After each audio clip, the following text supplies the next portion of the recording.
The political turmoil currently surrounding Sir Keir Starmer is not just a matter of partisan politics.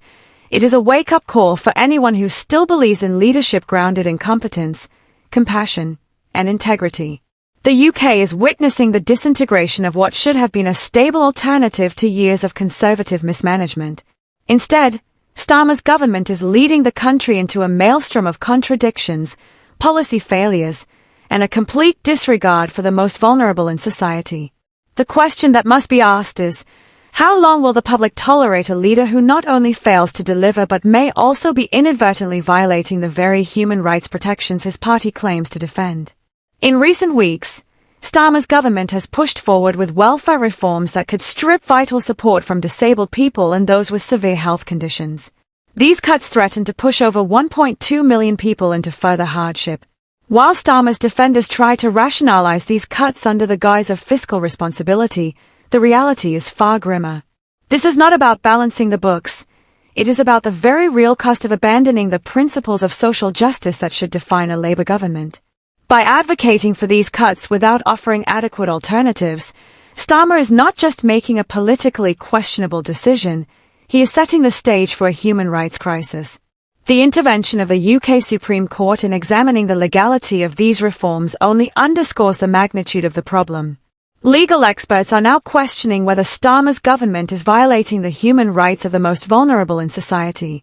It is nothing short of astounding that a Labour government, led by a former human rights lawyer, is on the verge of implementing policies that could cause irreparable harm to those who are already struggling.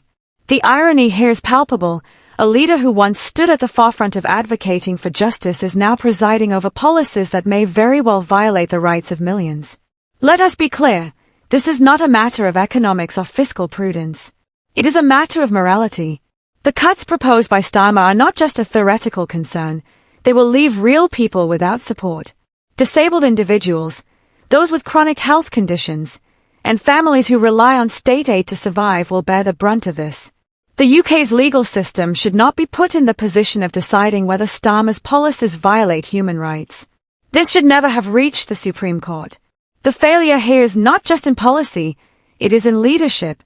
Starmer has failed to build a clear economic vision, opting instead to peddle the tired excuse that the mess left by the previous government is somehow insurmountable.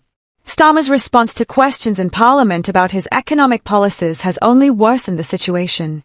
In one of the most embarrassing exchanges in recent memory, Starmer could not provide a clear answer when asked about exemptions to the national insurance hike for hospices.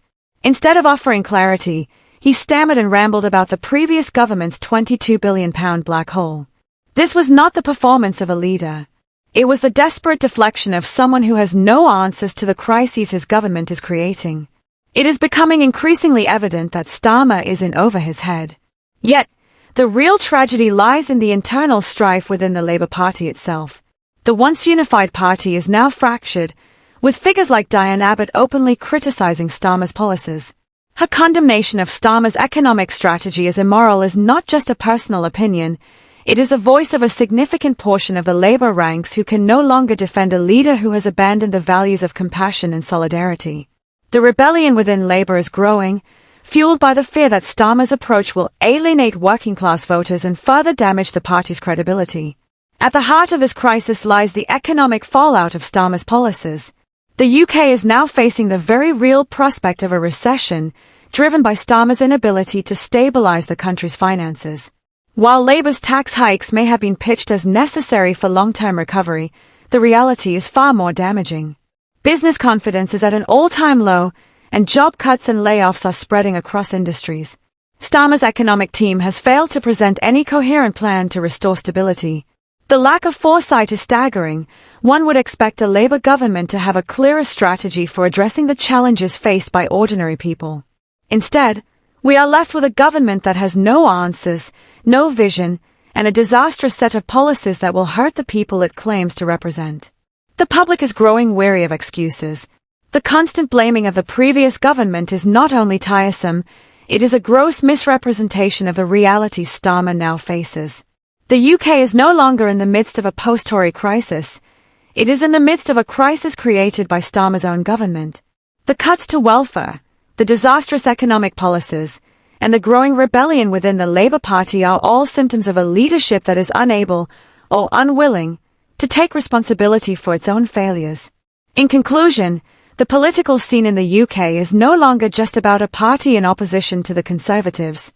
It is about a Labour leadership that is failing the very people it was meant to serve. Starmer's government is heading into dangerous territory, and if it continues down this path, it risks not only legal and moral disaster but the very future of the Labour Party itself. There is no room for equivocation or denial anymore.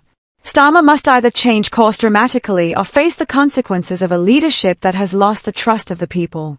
The time for excuses is over. The time for accountability is now.